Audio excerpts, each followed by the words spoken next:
Happy Sunday, everybody. We are approximately 5 weeks away from Election Day, arguably the most critical election our country has seen in decades. Now, that said, I'm going to be pushing this political conversation just a little bit more. Now, look, I've got friends in all parties, but the one thing that we can always agree on is the conversation and the dialogue, and where that conversation lands is always the most critical part. Now, this is something that I've certainly not done in the past, so I'm going to go big. You guys know me. If I go big. So, guys, I had the opportunity to sit down with Vice President Joe Biden and Senator Kamala Harris to talk about a number of important issues that we're facing as a country. I thought it was a great and extremely productive conversation that we had. And as a registered independent for years now with centrist ideologies, I do feel that Vice President Biden and Senator Harris are the best choice to lead our country, and I am endorsing them to become president and vice president of our United States. This past January, approximately 9 months ago, my old man died, and I didn't get a chance to say goodbye to him, but he always said that respect is given when it's earned. So you got to get out there and you got to earn it with your own two hands. And that was my very first question to Vice President Biden and Senator Harris. And that question is, how will you earn the respect of the American people once you're inside the White House? Here's that conversation. Hey, DJ. Hey. Hi. Hey, guys. I got to tell you, well, it is so good seeing you guys. Senator Harris, it's a pleasure to finally see you and finally meet you. Thank you. It is a pleasure to see you. I'm a huge fan of everything from Fast and Furious, all of them, to Jumanji. So thank you for your work. Thank you so much. Well, thank you for your work. Let me start off by saying, guys, I've been a lucky guy over the years in my life and my career to have been part of and participated in some real defining moments. And I have never publicly endorsed a presidential candidate or a vice presidential candidate in my life, over my career.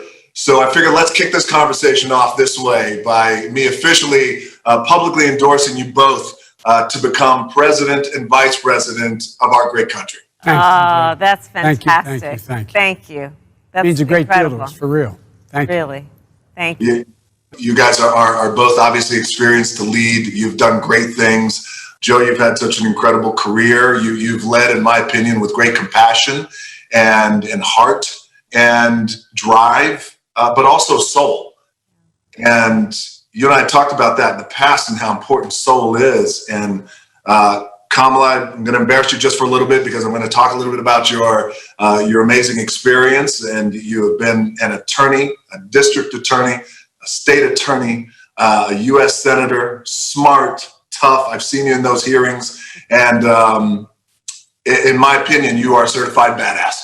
I'm honored, and thank you for that. That's a huge compliment from you. You're welcome. Joe, you and I have talked about the relationship that you had with your father, this idea of respect and earning respect that our parents have taught us. My dad always said, respect is given when it's earned. Question I had is, how will the both of you earn the respect of all the American people once you're in that White House? By doing what we say we're going to do, by keeping our word, by leveling with the American people, by taking responsibility. When we fail, acknowledge it. We're not going to be perfect, but take responsibility. Say, this is what I'm going to do. This is what I believe, and tell the truth. That sounds so basic, but the American people are strong. They're tough. They can take anything if you level with them and tell the truth. And one of the ways we're going to do it is demonstrate we mean what we say.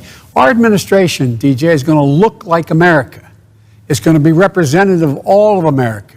Absolutely. Kamala, how do you feel? How do we earn it? How do we earn it with our own two hands? Well, to your point, DJ, it's about trust, right? And as we know, the nature of trust is that, like Joe was saying, and you've said, it's a reciprocal relationship. You give and you receive trust. Yes. And one of the foundations of trust is truth. You must speak truth. But here's the reality. Truth can sometimes be really difficult to hear. And for that reason, sometimes people don't speak it. But you cannot have trust if you don't speak truth. You know that as a parent. We know that as parents. You have to speak truth.